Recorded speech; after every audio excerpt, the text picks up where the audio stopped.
বাংলাদেশি কিশোর শাহরিয়ার শাহনাজ শোভন, বয়স মাত্র 17, আর এই বয়সেই রীতিমতো চোখ কপালে তুলে দেওয়ার মতো এক কাণ্ড করে ফেলেছেন। মার্কিন মহাকাশ গবেষণা সংস্থা নাসা নামে বিশ্বজুড়ে পরিচিত সংস্থাটির সিকিউরিটি সিস্টেমে ভয়ঙ্কর এক নিরাপত্তা ত্রুটি শনাক্ত করেছেন তিনি। এত বড় কাণ্ডে রীতিমতো হতবাক নাসাও। অফিসিয়ালি তাকে পাঠিয়েছে প্রশংসাপত্র এবং একজন নৈতিক সাইবার গবেষক হিসেবে স্বীকৃতি দিতেও একটুও ভুল করেনি প্রতিষ্ঠানটি। 2024 সালের 11 জুন শোভন খুঁজে বের করেন যুক্তরাষ্ট্রের নাসার সিস্টেমে থাকা এক ভয়ঙ্কর প্রাইভেসি বাগ বা নিরাপত্তা ত্রুটি। প্রথম দিকে তিনি পরিচিত ধরনের নিরাপত্তা ত্রুটি নিয়ে পরীক্ষা নিরীক্ষা চালান, যেসব দুর্বলতা আগের গবেষকরা খুঁজে পেয়েছিলেন বা যেগুলো সম্পর্কে সাধারণভাবে জানা যায়। প্রাথমিকভাবে সেগুলোর মাধ্যমেই চেষ্টা করেন শোভন। নাসার সিস্টেমে ছিল না এমন পরিচিত ত্রুটি।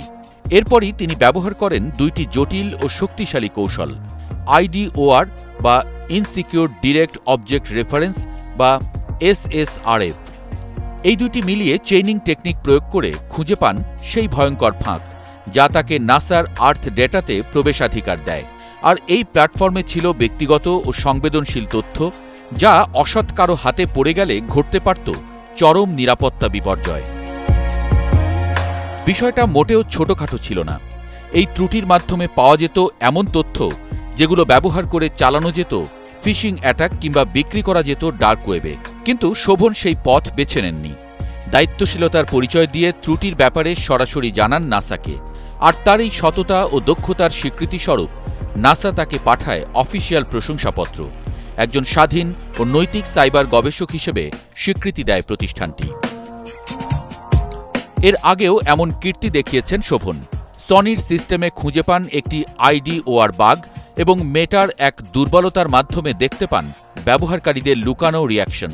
মাত্র 17 বছর বয়সেই এরকম সাহস, কৌতূহল আর নিষ্ঠা নিয়ে এগিয়ে চলা শোভন ভবিষ্যতে আরও গভীরভাবে কাজ করতে চান IDOR ও ইনফরমেশন ডিসক্লোজার বাগ নিয়ে। এই লক্ষ্যে 2023 সালে SSC পাশ করে পাড়ি জমান মালয়েশিয়ায়। ভর্তি হন ইউনিভার্সিটি অব সাইবার জায়াতে তথ্য প্রযুক্তি ডিপ্লোমা কোর্সে। তবে এই যাত্রা শুরু হয়েছিল আরও আগে। 7ম শ্রেণীতে থাকতেই প্রোগ্রামিং শেখা শুরু করেন তিনি। এরপর ইউটিউব, ফ্রি অনলাইন কোর্স আর বই ঘেঁটে নিজের মতো করেই গড়ে তোলেন দক্ষতা।